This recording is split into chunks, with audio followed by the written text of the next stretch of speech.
Ku tanggung di dalam Yesus Tuhan, janji-Mu sempurna, mendatangkan kebaikan.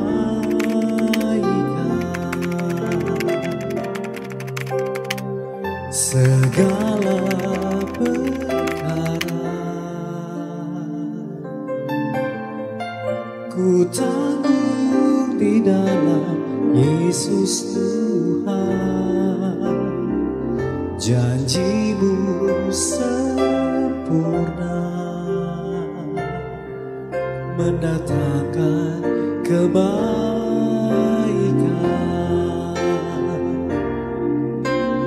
Kaulah Tuhanku yang benar, bila Kau berfirman semuanya jadi. Kaulah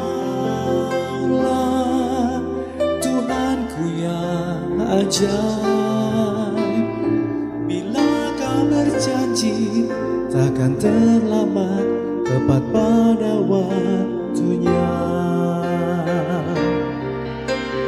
Kaulah Tuhanku yang benar, bila Kau berfirman semuanya jadi.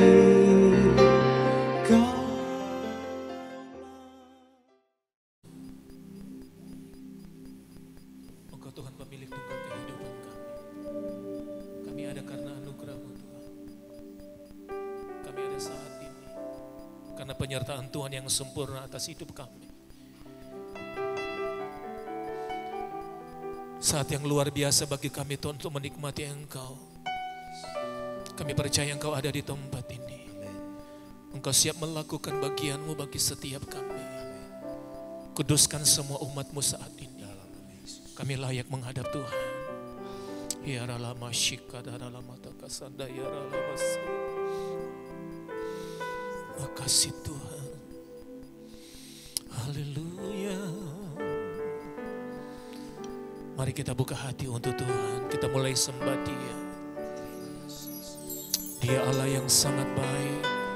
Dia peduli dengan hidupmu saat ini. Haleluya. Ku mau sembah karena Kau yang layak disembah. Tuhan terima kasih. Mulai sembah semua, angkat suaramu. Jesus Tuhan, Lord Jesus, haleluya. Engkau layak, Yesus layak, Tuhan.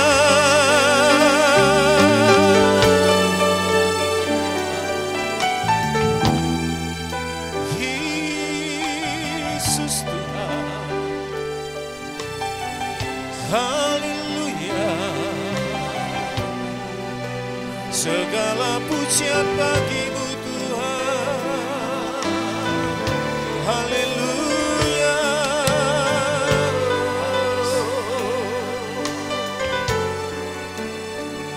Kau Tuhan yang menyelamatkan kami. Yesus Tuhan. Haleluya.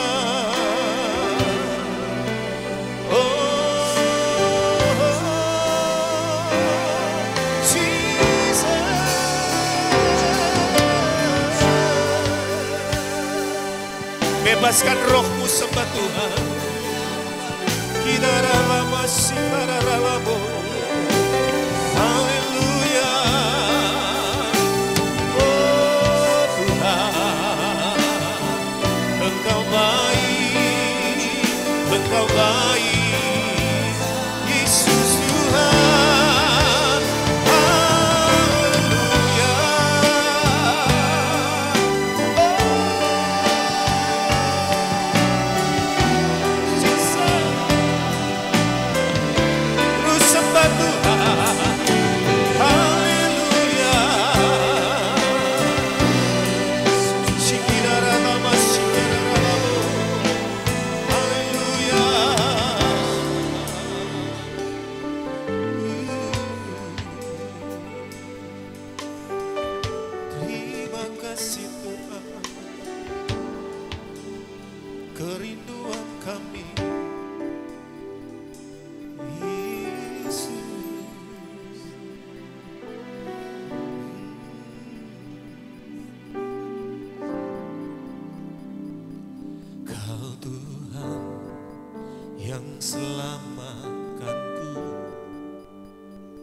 Terima kasih Yesus, Kau Tuhan yang pulihkanku. Terima kasih.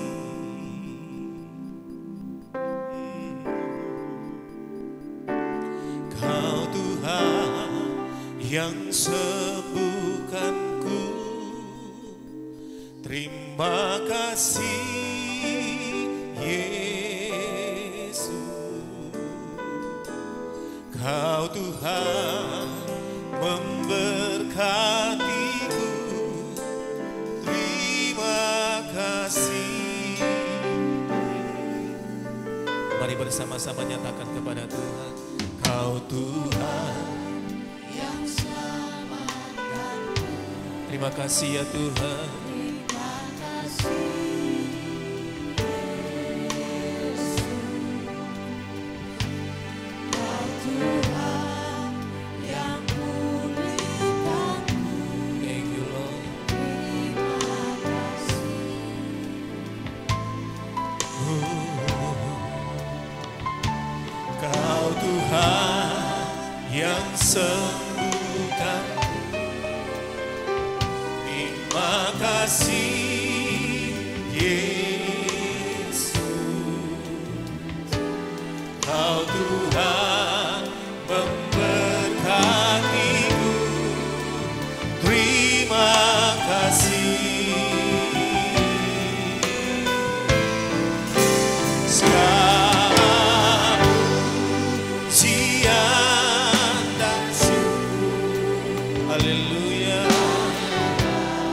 Segala pujian dan syukur bagimu Tuhan. Amin. Akan ku balas kasih-Mu, segala hormat Tuhan, segala hormat kemuliaan hanyalah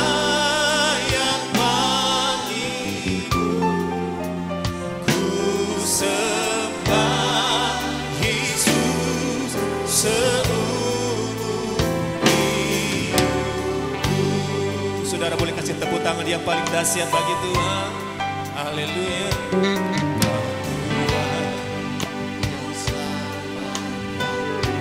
Terima kasih Tuhan. Kau Tuhan yang pulihkanku.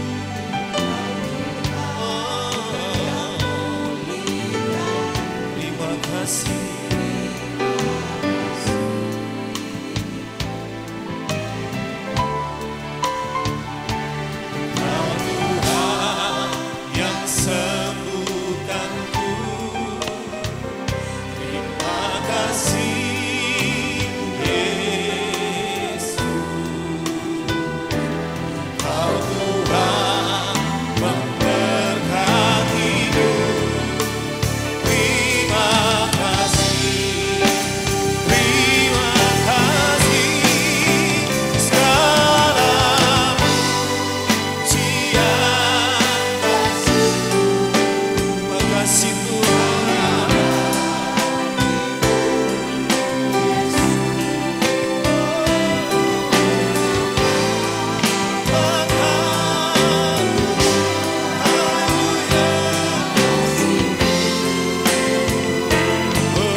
tidak menyembah-Mu Tuhan.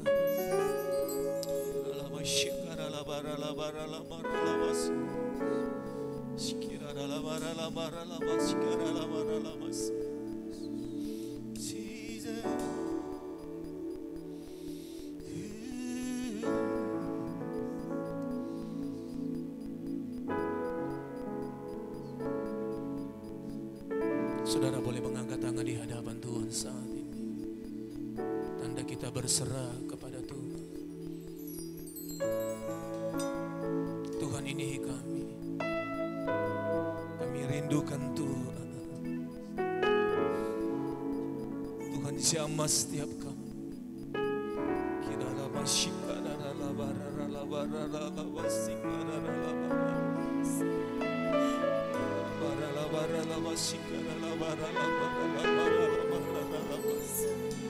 Engkau melihat tangan-tangan yang terangkat Tuhan. Kami membutuhkan Engkau. Kami membutuhkan Engkau.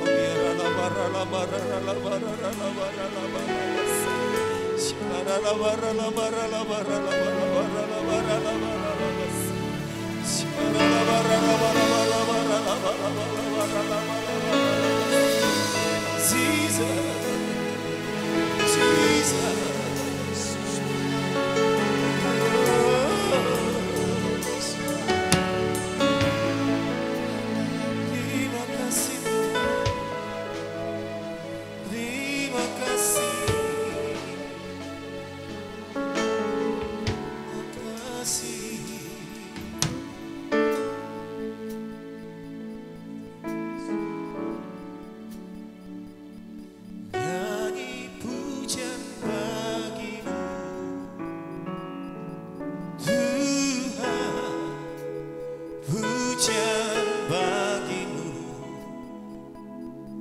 Tuhan, namamu besar dan layak dipuji.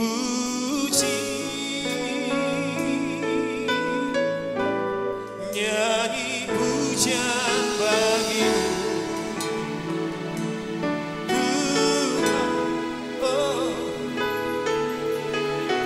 pujian bagimu.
yang paling dahsyat bagi Allah kita. Haleluya, haleluya. Saudara bersuka cita, amin. Berikan dulu salam corona dulu, salam corona. Haleluya. Orang kalau tersenyum itu kelihatan di matanya ya. Ya kan? Jadi senyum dulu kiri kanan dulu. Nah, yang tidak senyum ketahuan di matanya itu. Yang bersuka cita pagi hari ini tepuk tangan yang terbaik buat Tuhan kita. Haleluya.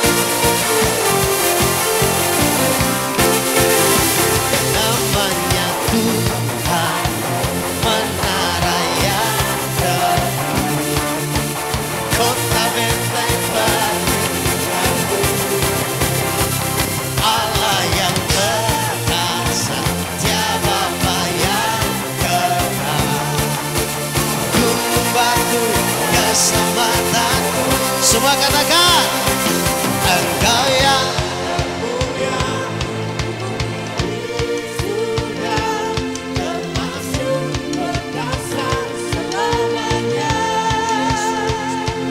Engkau yang berkuasa di dalam segala hal, ada kuasa dalam nama Yesusku. Yang percaya katakan amin.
Mari jemaat Tuhan katakan pujian ini.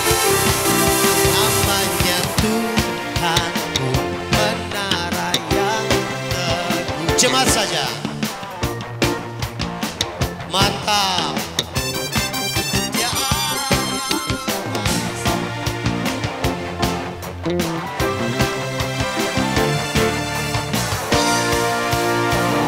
sama-sama serukan.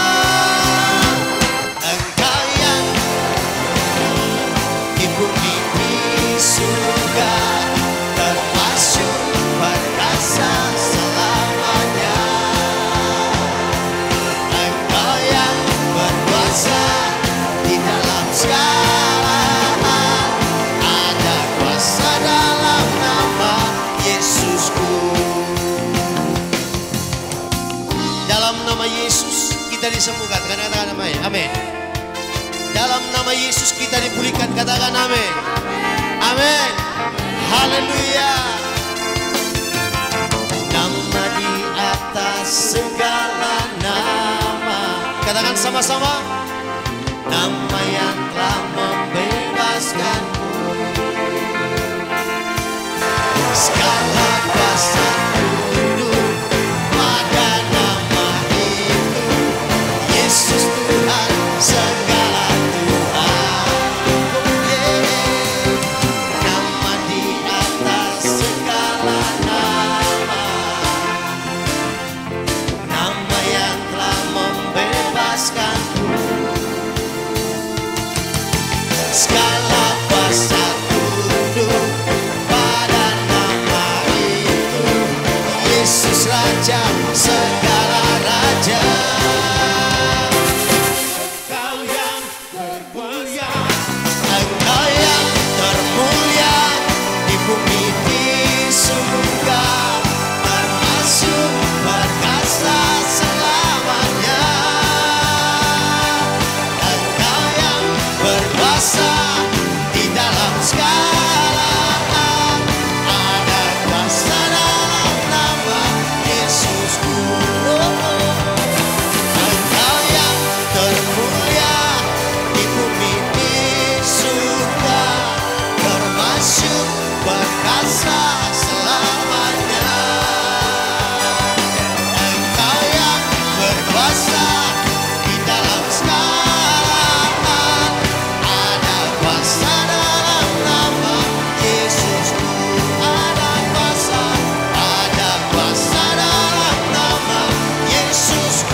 Tempat sandaran hidup kita adalah Tuhan. Amin.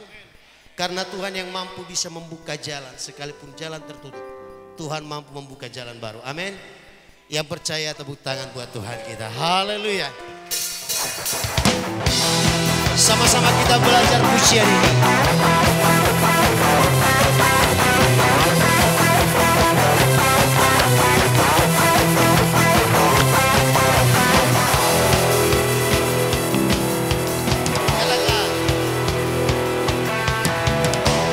Ku bersandar padamu, sungai di gurun kau adakan, tembok musuh pun runtuh. Bukan kuatku tapi kekuatanmu, ya buka jalan penuh mujizat, tenangkan badai, taklukkan musuh. Dia buka jalan, dia tak terbatas, patahkan kutuk, hatiku kuat. Haleluya.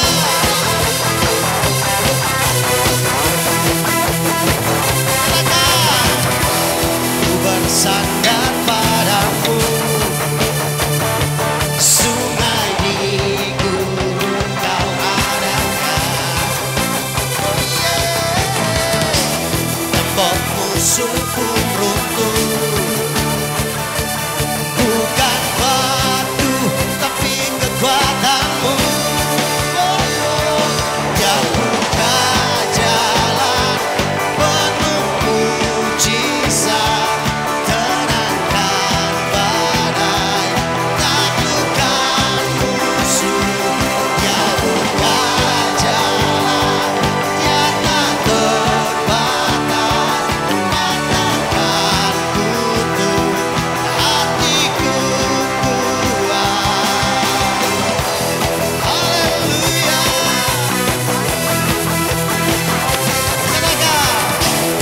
Bersandar padamu, semua sungai di gurun kau adakan, tembok musuh pun runtuh. Bukan batu tapi kekuatanmu, yang buka jalan penuh mujizat, tenangkan badai, taklukkan musuh. Dia buka jalan, dia tak terbatas, patahkan kutuk, hatiku kuat.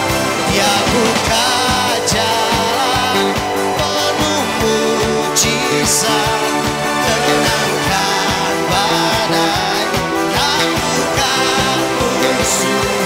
Dia buka jalan, dia tak terbatas, patahkan kutuk, hatiku kuat. Dia buka jalan,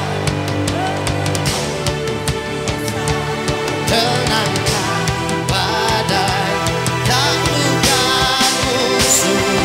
Dia buka jalan, dia tak terbatas, patahkan kutuk, hatiku kuat.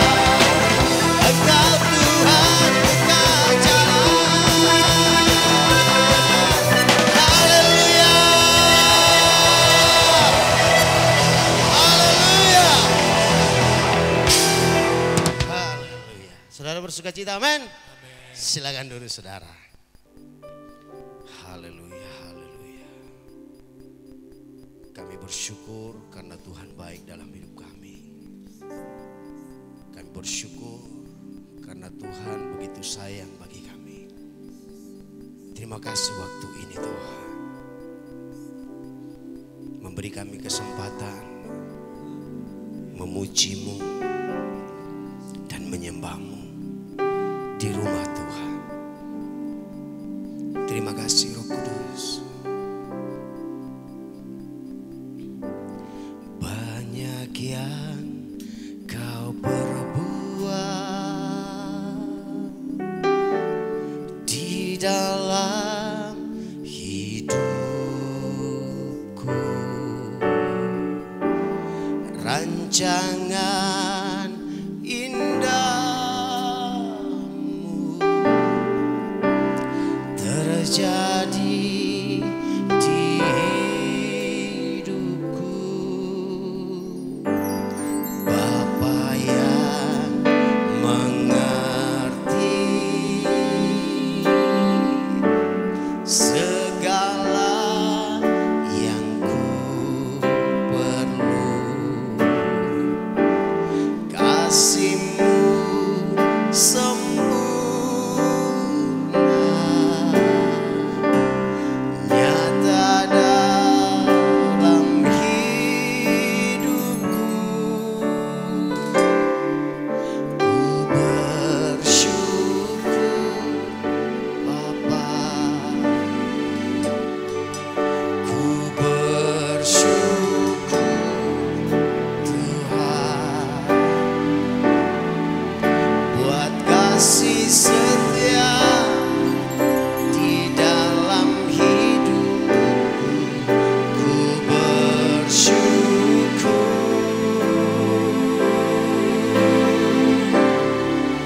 ku bersyukur Bapa, ku bersyukur Tuhan buat kasih setia di dalam hidupku.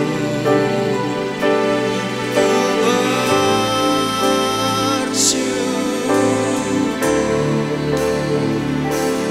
Tuhan.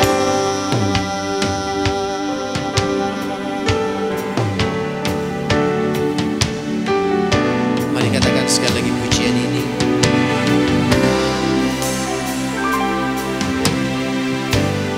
Banyak yang kau perbuat di dalam hidupku. Rancangan indahmu terjadi di hidupku. Bapa yang mengerti segala yang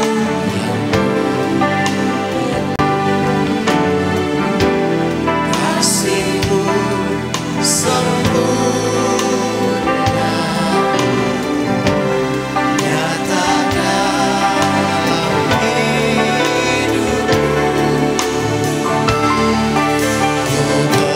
bersyukur Bapa,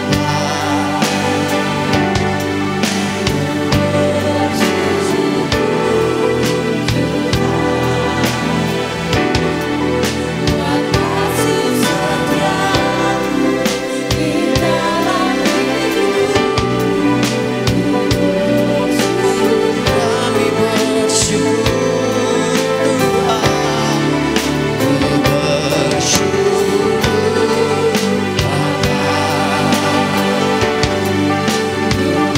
bersyukur buat kasih setia di dalam hidupku. Ku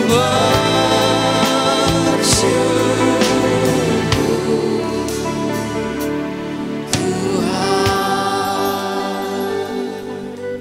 Saudara, Jumat kemarin di radio kita PFM frekuensi 90.0 ada program Healing and Restoration dari jam 7 sampai jam 9 malam. Hamba-hamba Tuhan dari Gereja Betani mendoakan semua pokok-pokok doa yang masuk. Dan yang hari Jumat itu ada seorang bertanya, berkata begini, apakah kalau kita dalam pergumulan, banyak masalah, bahkan terpuruk, apakah Tuhan tetap menyertai dan apakah kasih Tuhan tetap ada? Saya menjawab, saya katakan seperti ini.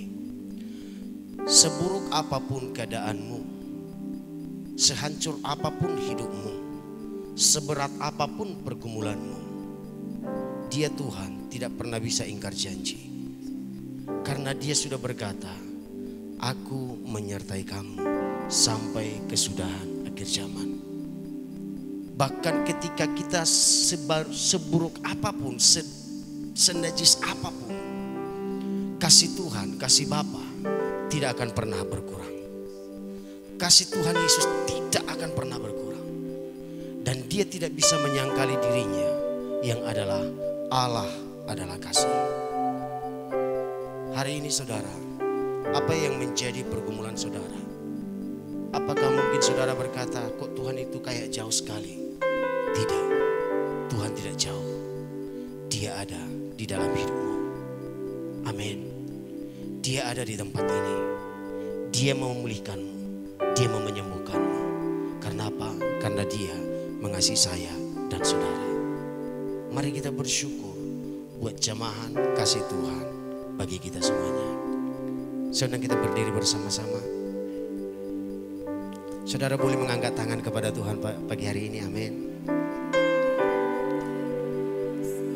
Pandanglah Yesus yang ada bersama-sama dengan engkau pagi hari ini, yang mengasihimu dan menyayangimu. Ku bersyukur Bapa. Mari jemaat Tuhan katakan, bersyukur buat jamahannya bagimu hari ini.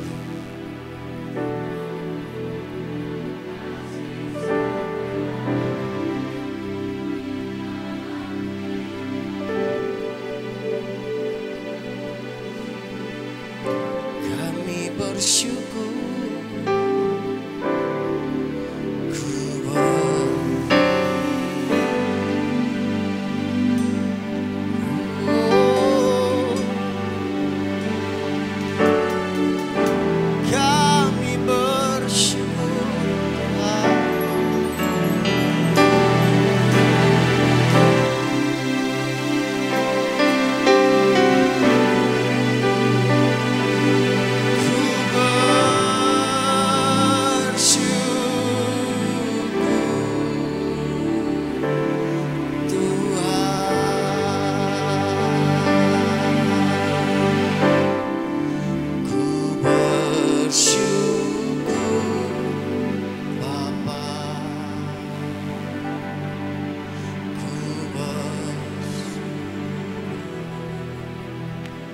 Ini ucapan syukur umat-Mu siang ini Tuhan.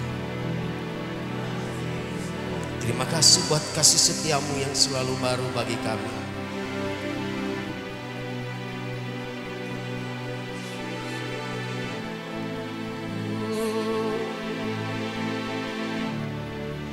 Ku bersyukur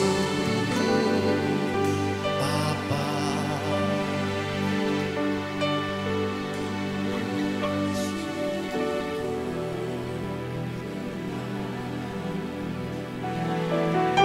Buat kasih setia di dalam hidup, ku bersyukur,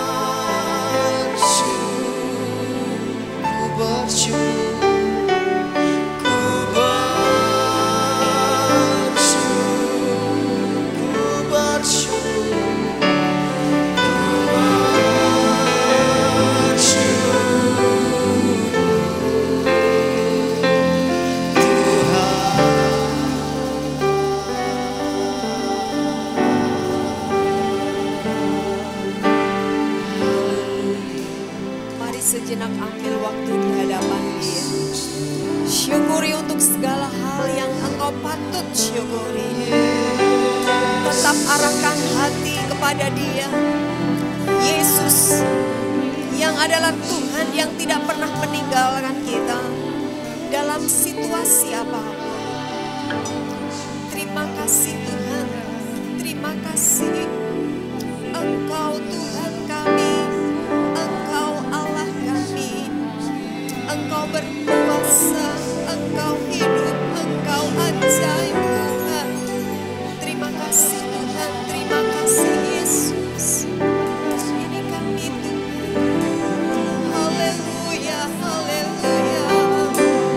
Terima kasih Yesus. Haleluya, haleluya. Ini kami Tuhan, pulihkan kami semua kami. Berkaryalah bagi kami Tuhan. Haleluya. Terima kasih Tuhan. Terima kasih Tuhan. Terima kasih Yesus. Ku bersyukur Bapa, ku bersyukur Tuhan, buat kasih setia di dalam hidupku.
Ini kami yang datang bersyukur di hadapan-Mu, yang datang menyembah kepada Engkau, yang datang juga mengakui kami perlu Tuhan. Kami butuh Engkau Tuhan, kami butuh firman-Mu. Berfirmanlah, ajar kami, nasihati kami, kuatkan kami, dorong kami dengan firman-Mu. Di dalam nama Tuhan Yesus, kami siap belajar firman-Mu. Haleluya. Amin. Silakan duduk Bapak Ibu dan saudara-saudara sekalian. Selamat pagi, shalom. Tentu sukacita ada di hati kita. Kita bersyukur, senang sekali karena kembali Tuhan mengizinkan kita untuk ada di rumah Tuhan, menyembah Dia dan belajar firman-Nya. Terus berdoa saudara supaya kita diproteksi Tuhan sehingga nggak ada yang sakit, nggak ada yang terpuruk, semuanya sehat, semuanya baik, semua diberkati Tuhan. Haleluya. Saudara-saudara yang dikasihi Tuhan, beberapa tahun yang lalu ya, saya pernah ketemu dengan seseorang. Orang ini sekarang punya usaha bawang goreng yang cukup terkenal di Kota Palu. Tapi beberapa tahun yang lalu ketika saya ketemu dengan orang itu cerita begini. Bu Kris tahu bagaimana caranya saya memulai usaha bawang goreng ini? Dia cerita begini, pada saat saya kerja di satu perusahaan yang cukup baik.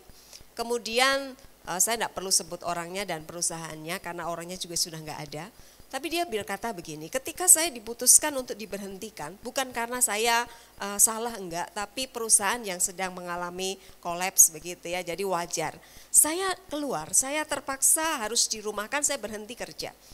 Dalam kondisi yang tidak tahu mau dibuat apa, karena posisi saya cukup baik, honor saya cukup baik, dan saya harus kehilangan semuanya itu. Kemudian saya berdoa. ketika berdoa Tuhan yakinkan saya, dan dia diyakinkan dengan dia berkata, memang Tuhan tidak bersuara langsung ya, tetapi di hatinya ada satu dorongan yang mengatakan demikian, kamu punya tangan dan di palu ini ada komoditi yang bisa diolah. Dia ingat tentang bawang goreng ya. Jadi dia memulai usaha bawang goreng itu karena dipecat atau berhenti dari kerjanya, blank gak tahu buat apa, tapi ketika berdoa, Tuhan, dia yakin Tuhan yang bicara. Kamu punya tangan dan ada sesuatu yang bisa diolah. Sampai akhirnya bertahan dengan baik. Saudara, kadangkala dalam hidup kita dihadapkan dengan situasi yang sulit. Ada lagu yang mengatakan Tuhan gak pernah janji langit selalu biru, iya kan? Tuhan juga gak pernah janji jalan tuh selalu rata. Artinya apa? Artinya bahwa kalaupun kita setia sama Tuhan, itu juga bukan jaminan bahwa hidup kita akan bebas dari persoalan.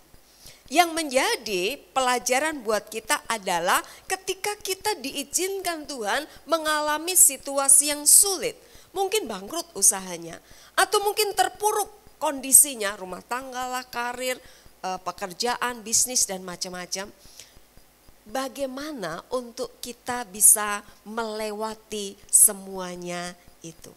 Hari ini kita akan belajar bagian firman Tuhan, saya kasih judul bangkit atau terpuruk ya.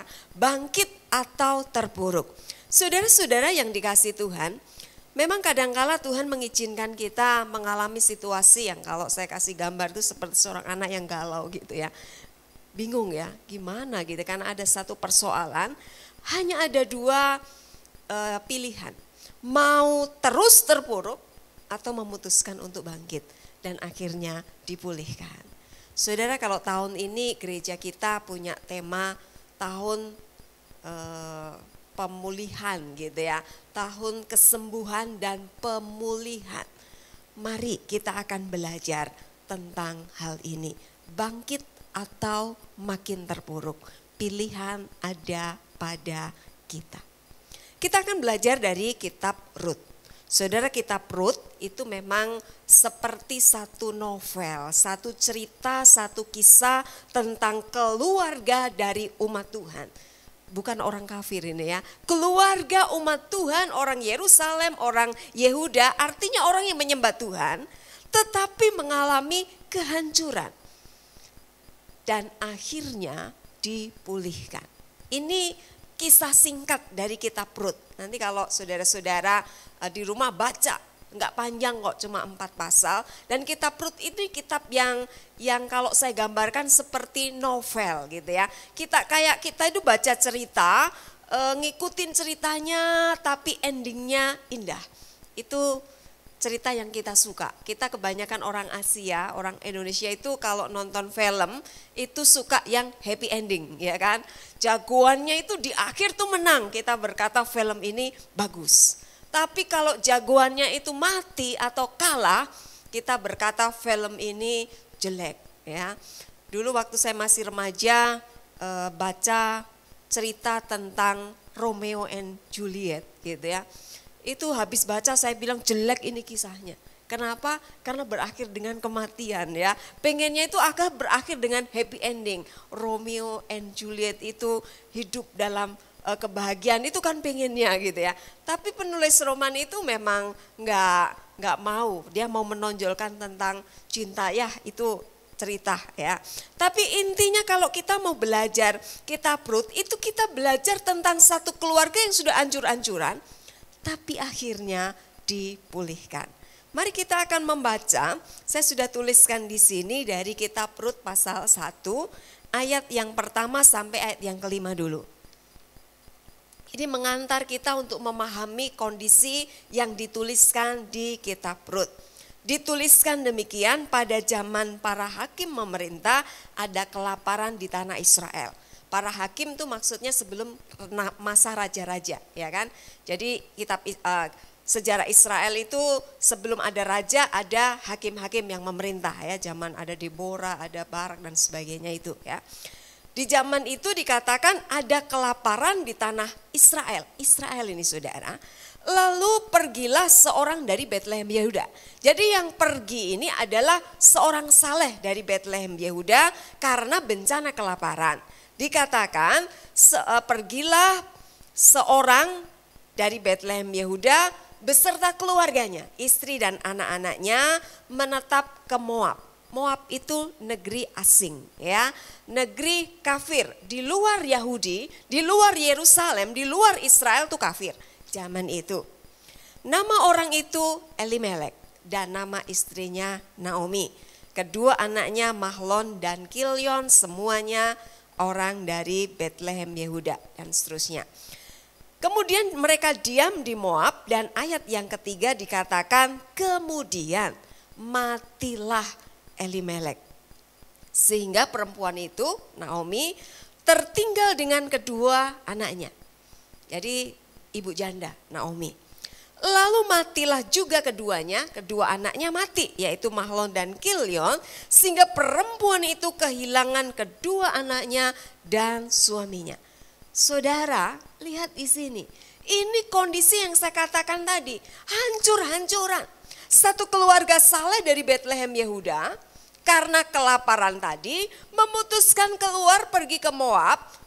Maksud hati menghindari bencana kelaparan. Tapi keputusannya keliru karena mereka akhirnya menetap di negeri asing, di negeri kafir itu. Dan apa yang terjadi? Hancurlah keluarga ini. Elimelek mati, tinggallah Naomi. Mahlon dan Kilyon kedua anaknya itu juga akhirnya mati. Memang sempat menikah dulu dengan orang Moab kemudian mati. Tapi mari kita membayangkan kondisi yang dialami oleh Naomi yang masih hidup, yang masih tersisa kan tinggal Naomi. Mari kita masuk di dalam kehidupan Naomi, situasi sulit Naomi yang dialami waktu itu. Kita lihat, inilah kondisi sulit yang dialami oleh Naomi. Yang pertama saudara, Naomi itu menjadi orang asing di perantauan. Ini punya persoalan tersendiri. Karena menjadi seorang asing di perantauan zaman itu persoalan secara rohani. Ada tekanan secara rohani. Kenapa? Karena keluarga ini keluarga penyembah Allah Yahweh saudara. Penyembah Allah yang benar. Tapi akhirnya di negeri asing tidak ada Allah di sana. Tidak ada penyembahan di sana. Saudara bisa bayangkan ini tekanan secara rohani. Saudara bisa bayangkan kalau bagi teman-teman yang biasa tinggal di daerah satu zona di mana mayoritas orang percaya. Mungkin Manado, mungkin Poso, Tentena, Medan atau daerah-daerah di mana komunitas anak Tuhan itu ada. Terus karena sesuatu dan lain hal, saudara harus pindah ke satu tempat di mana nggak ada gereja, nggak ada orang percaya, nggak ada komunitas orang percaya, tidak ada ibadah Kristen.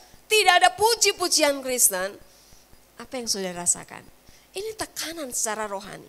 Kayak rindu sekali, ya kan? Ada kerinduan untuk menyembah Tuhan. Saudara 4 bulan ya kira-kira kita nggak bisa ibadah di gereja gitu ya. Rasanya kayak apa? Senang saudara, sukacita, bisa nyanyi-nyanyi tepuk tangan di gereja, di rumah. Sebenarnya bisa kalau mau, karena disiapkan ada layanan itu ya. Tapi apakah saudara merasakan sukacita yang sama seperti di gereja? Saya yakin enggak, benar kan? Kita tetap ada yang terkurang, makanya saya lihat di gereja ini begitu di new normal, gereja dibuka berbondong-bondong orang datang. Walaupun harus dibatasi gitu ya, harus pakai masker dan sebagainya. Membuat saudara kita kadang-kala kalau enggak sering ketemu jadi siapa ini begitu ya, karena semuanya kok mukanya jadi sama begitu ya. Jadi kalau maaf ya misalnya tidak menyapa ya bermaklum-maklumlah lah karena ditutup masker gitu ya. Nah saudara-saudara, tekanan secara rohani dihadapi oleh Naomi. Bukan hanya itu, yang kedua saudara, Naomi ini janda dikatakan. Menjadi janda ini punya persoalan juga, tekanan secara psikis dan ekonomi. Ya, apalagi zaman itu. Maaf kalau ada teman-teman yang kondisi saat ini statusnya ditinggal suami, mungkin meninggal atau apa.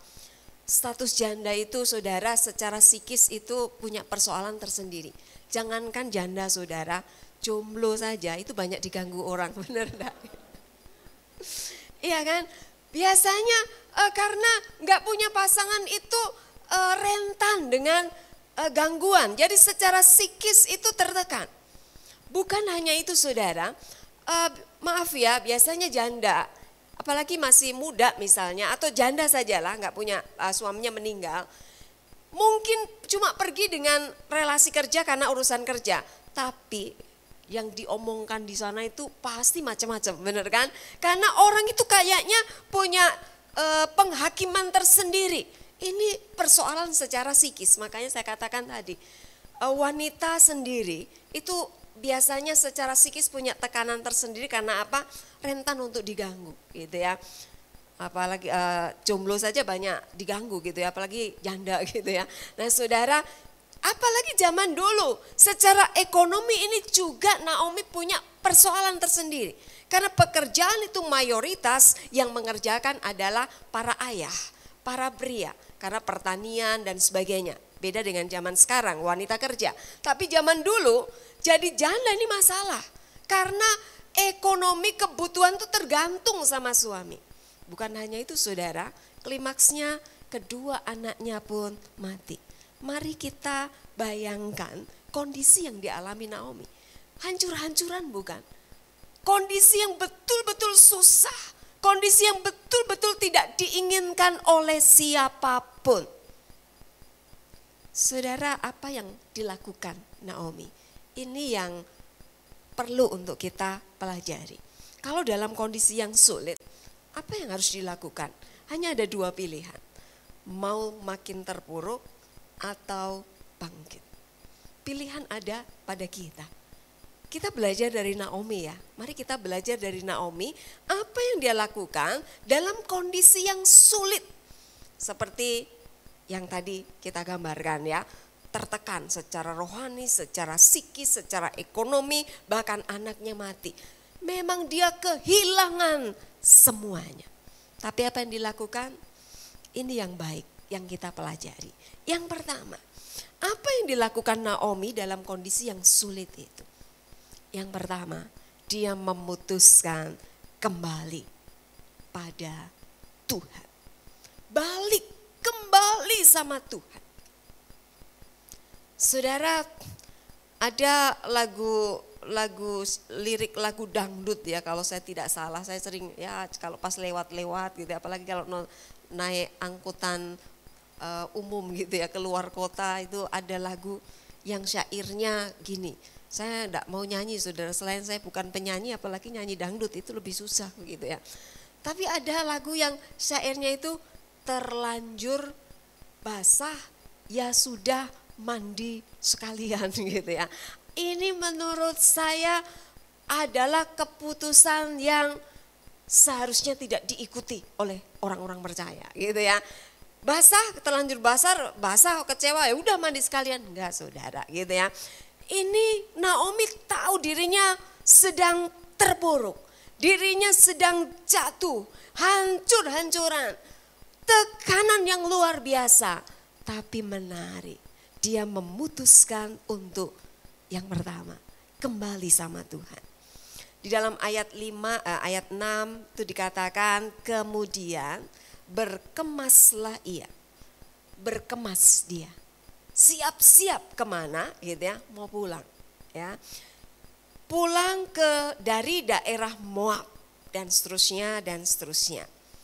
Ayat yang ke-7 dikatakan maka berangkatlah ia dari tempat tinggalnya itu yaitu dari Moab bersama dengan dua mantunya pulang ke Yehuda. Memang nanti di perjalanan kedua menantunya Rut dan Orpa itu Naomi bilang kamu pulang aja deh nak dan seterusnya dan seterusnya. Ada argumentasi yang cukup panjang.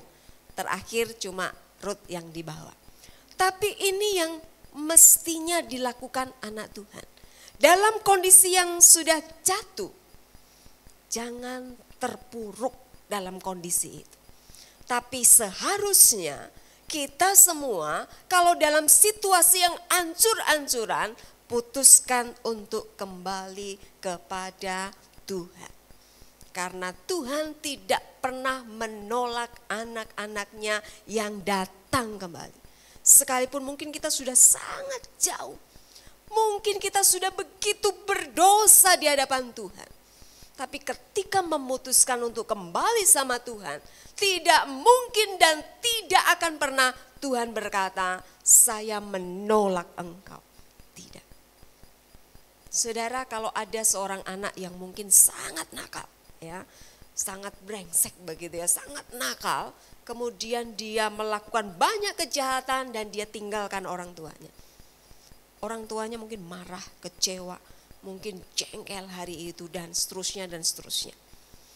Tapi ketika anaknya pergi, apakah orang tuanya berkata, puji Tuhan itu anak yang bikin masalah sudah hilang dari hidup saya? Enggak. Tapi yang dilakukan orang tuanya adalah dia berlutut.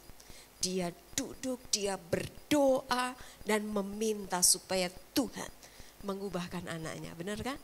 Dan ketika anaknya entah berapa tahun kemudian balik dan berkata, Mak, saya sudah banyak salah. Saya mau tobat, saya kembali.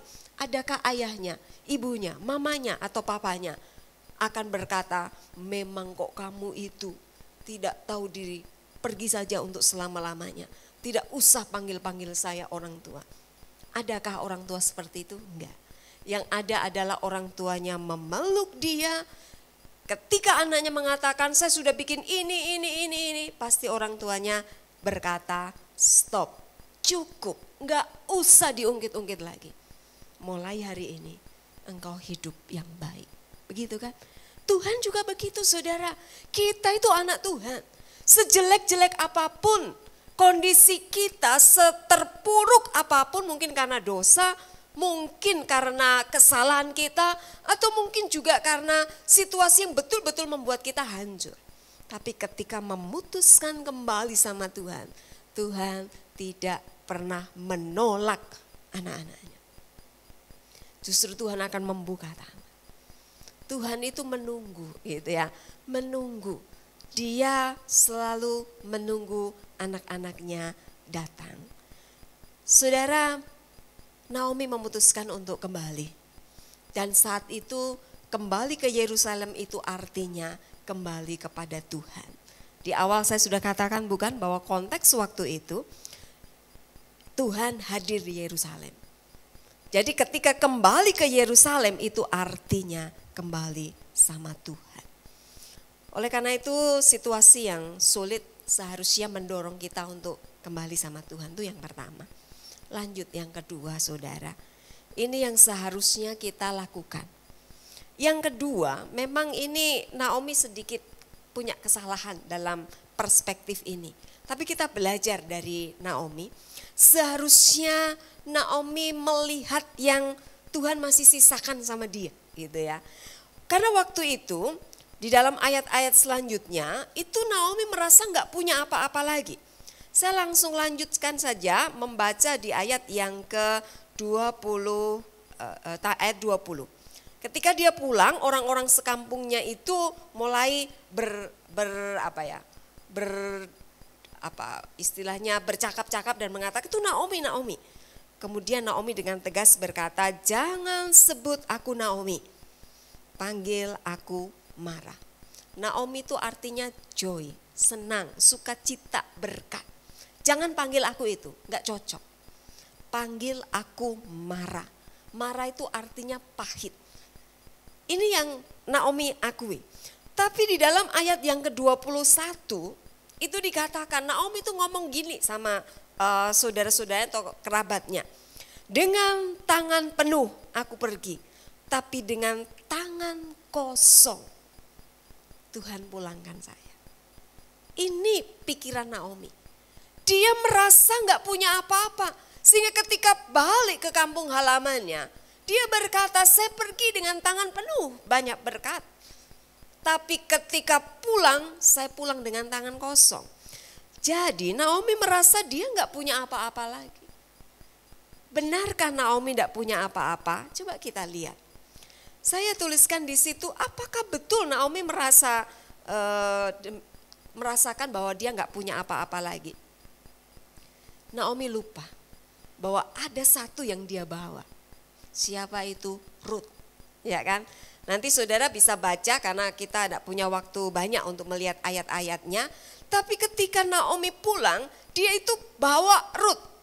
Dan di akhir kitab ini, bahkan tetangga-tetangganya itu mengatakan Ruth menantumu yang nanti melahirkan seorang keturunan untuk dia.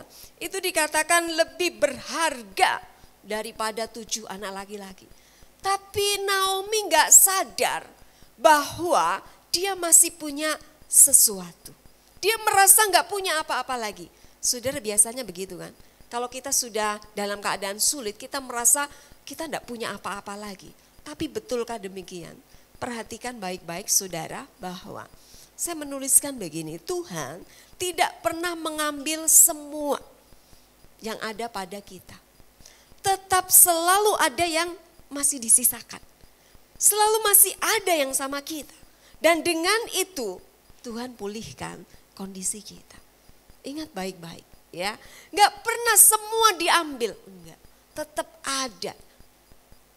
Selama kita masih diberi kesempatan hidup di dunia ini. Kalaupun kita kehilangan pekerjaan. Kita kehilangan karir. Kita kehilangan harta. Kehilangan apapun. Tapi enggak pernah Tuhan ambil semuanya. Saya ajak kita mengingat sekilas tentang seorang nabi yang namanya Elia. Itu ada gambarnya ya. Elia itu pernah merasa berjuang seorang diri sampai dia komplain sama Tuhan. Nanti bisa dibaca di 1 Raja-Raja 19 dan 20. Dia berkata, Tuhan cuma tinggal aku seorang diri. Cuma aku yang berjuang seorang sendiri. Seluruh Israel sudah menyembah kepada Baal. Tapi Tuhan bilang apa? Enggak Elia, masih kusisakan. Ada sejumlah orang yang masih tetap setia kepada aku.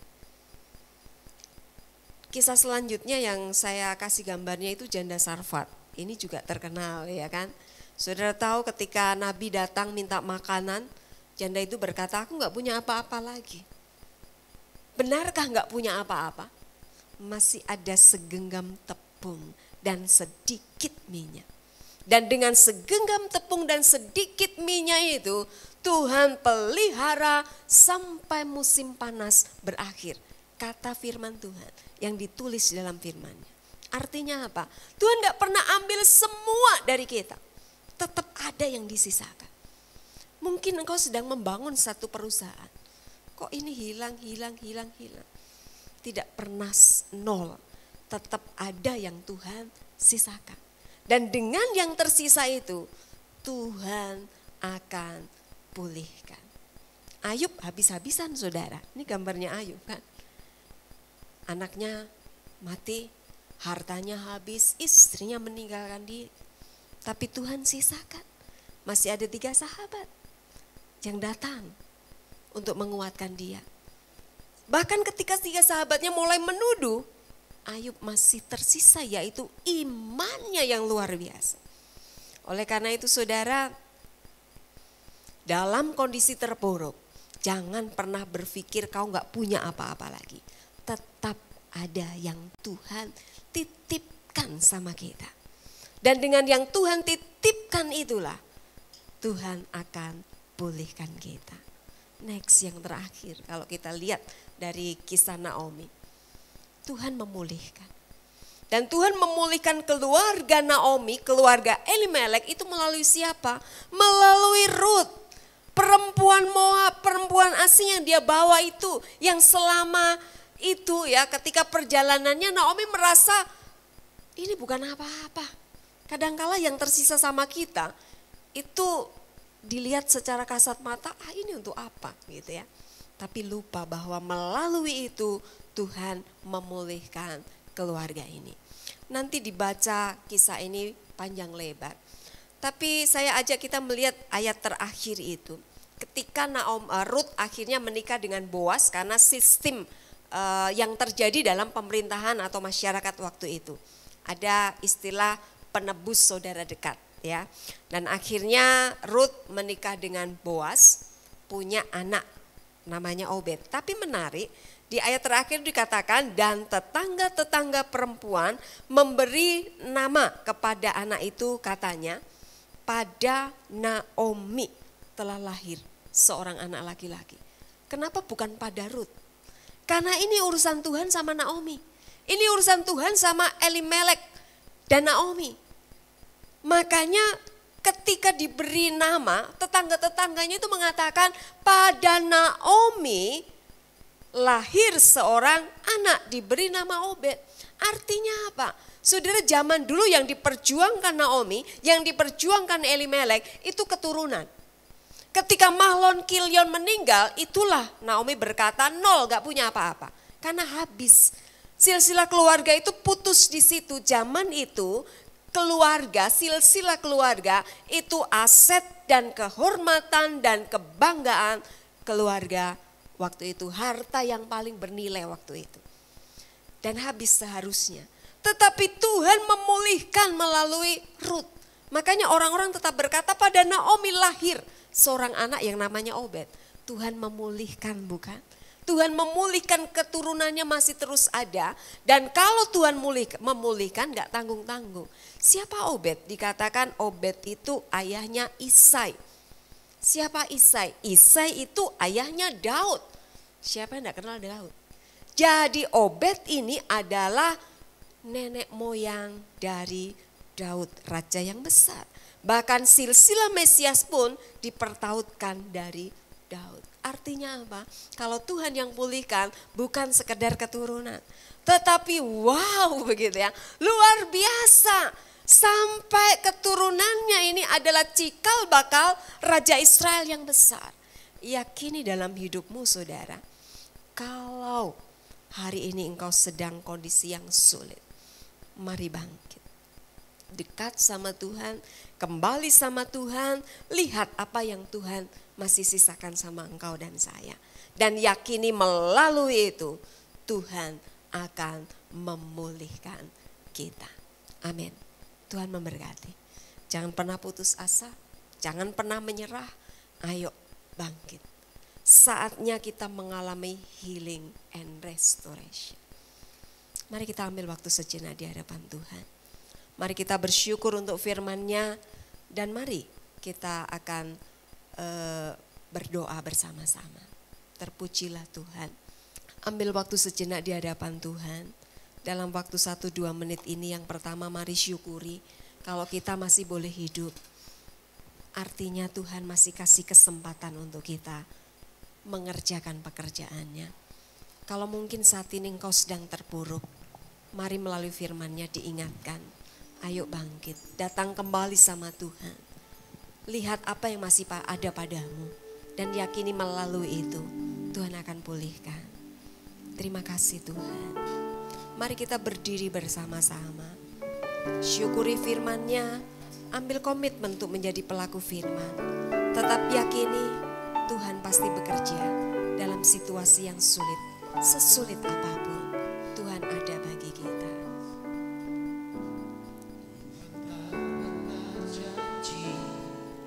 Langit selalu biru, tetapi Dia berjanji selalu menyertai. Amin. Tuhan tak pernah janji jalan selalu rata, tetapi Dia berjanji berikan kekuatan. Jangan pernah menyerah, jangan berputus asa. Mujizat Tuhan ada saat hati menyembah.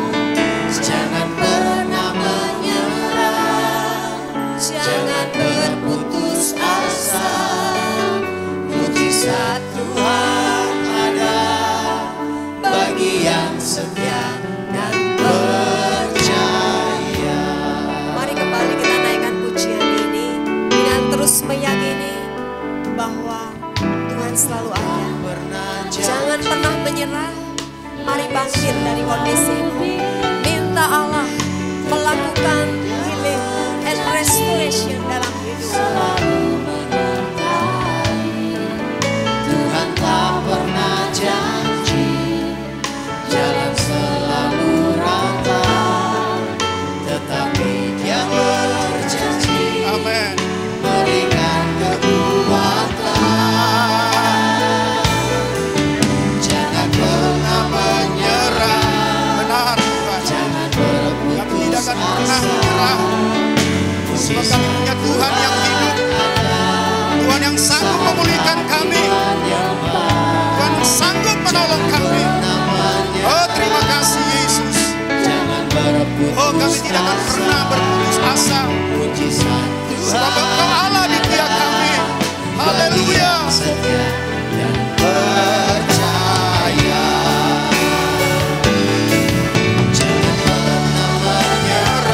Terima kasih Tuhan. Engkau begitu mengasihi kami. Engkau ada bersama dengan kami saat ini. Terima kasih Tuhan. Jamah setiap kami yang hadir saat ini. Roh Kudus menguasai kami. Kami punya pengharapan di balik keterpurukan kehidupan kami. Engkau siap mengangkat kami. Engkau siap membawa kami untuk kami bangkit dalam menjalani hidup ini. Oh, haleluya. Terima kasih Tuhan. Terima kasih Engkau Allah yang begitu baik. Allah yang tidak pernah meninggalkan kami. Oh, terima kasih. Terima kasih Yesus. Oh, haleluya. Terima kasih. Terima kasih. Haleluya.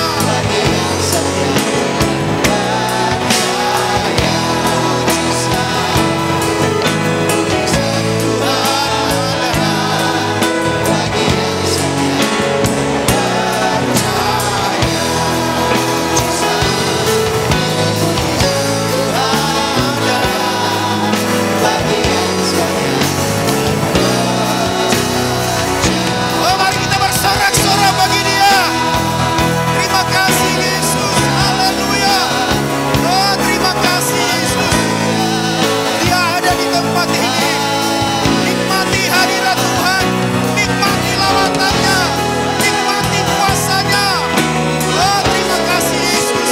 Kami sembah Engkau. Kami puji Engkau. Engkau Allah kami yang baik. Allah yang tidak pernah meninggalkan kami.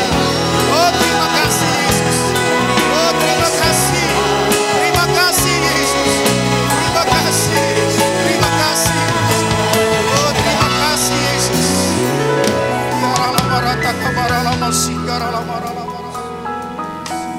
Engkau tahu kedalaman hati kami yang hadir saat ini. Engkau jamah setiap kami yang hadir saat ini. Tangan Tuhan ada di tempat ini.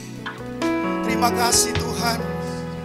Kami tahu dalam situasi keadaan apapun kehidupan kami, seburuk apapun hidup ini Tuhan, Engkau siap mengangkat kami.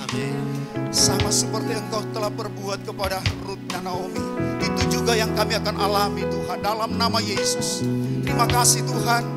Kami bersyukur Tuhan, kebenaran firman Tuhan Engkau sudah sampaikan kepada kami. Biarlah firman itu menjadi rema di dalam kehidupan kami, memberikan kekuatan yang baru bagi kami, dan mendorong kepada kami untuk kami tetap melihat rancangan Tuhan tidak pernah berubah dalam hidup kami. Kami pasti tetap mengalami pemulihan dan kemenangan daripadamu. Berkati semua kami yang hadir saat ini dalam nama Yesus. Tidak ada yang terlewatkan semua kami yang hadir saat ini dalam nama Yesus. Berkati Tuhan hamba-Mu yang sudah menyampaikan kebenaran firman Tuhan. Perlengkapi hamba-Mu dengan pengurapan yang baru, hadirat yang baru. Apapun yang dia kerjakan di tengah-tengah tugas dan tanggung jawab pelayanannya, dibuat Tuhan berhasil dalam nama Yesus. Semua kami yang terlibat langsung dalam pelayanan ibadah saat ini, diberkati Tuhan dalam nama Yesus. Kami terus berdoa Tuhan bagi keluarga hamba-Mu, Kepala Sidang kami Tuhan Ibu Fani, bersama Pastor Senior Sandi Toding. Engkau berkati Tuhan.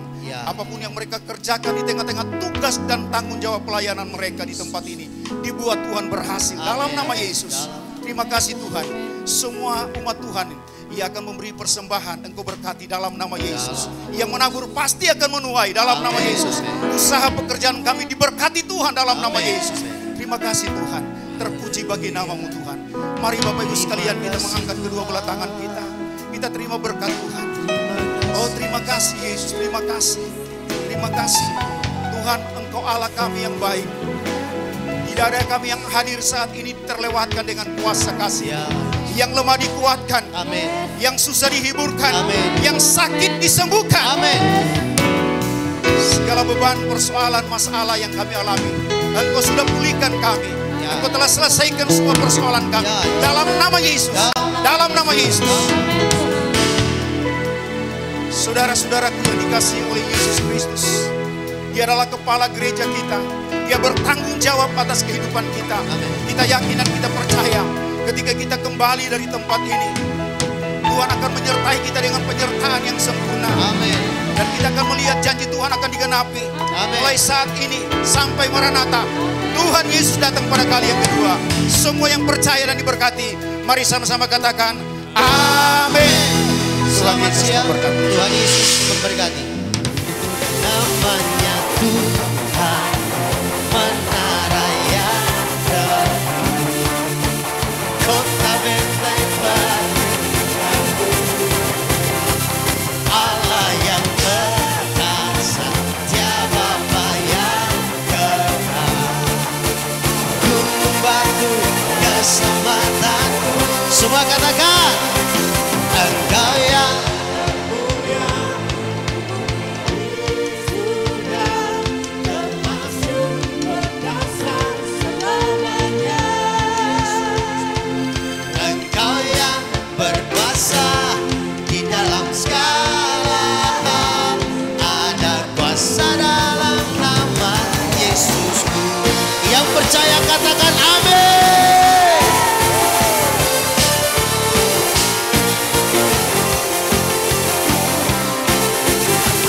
Namanya Tuhan menara yang teguh, kota benteng perlindunganku,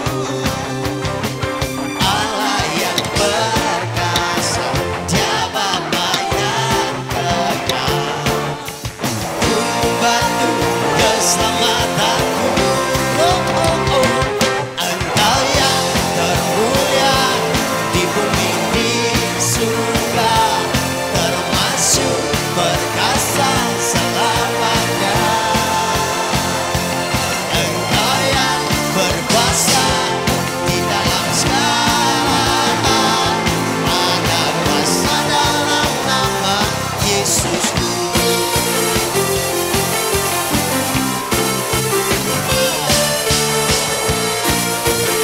Mari jemaat Tuhan katakan pujian ini. Namanya Tuhanku menara yang teguh. Jemaat saja. Mantap. Ya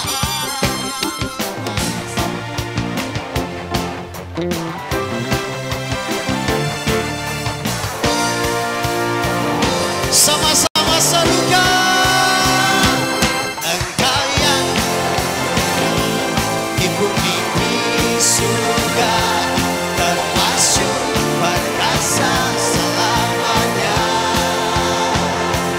Engkau yang berkuasa di dalam segala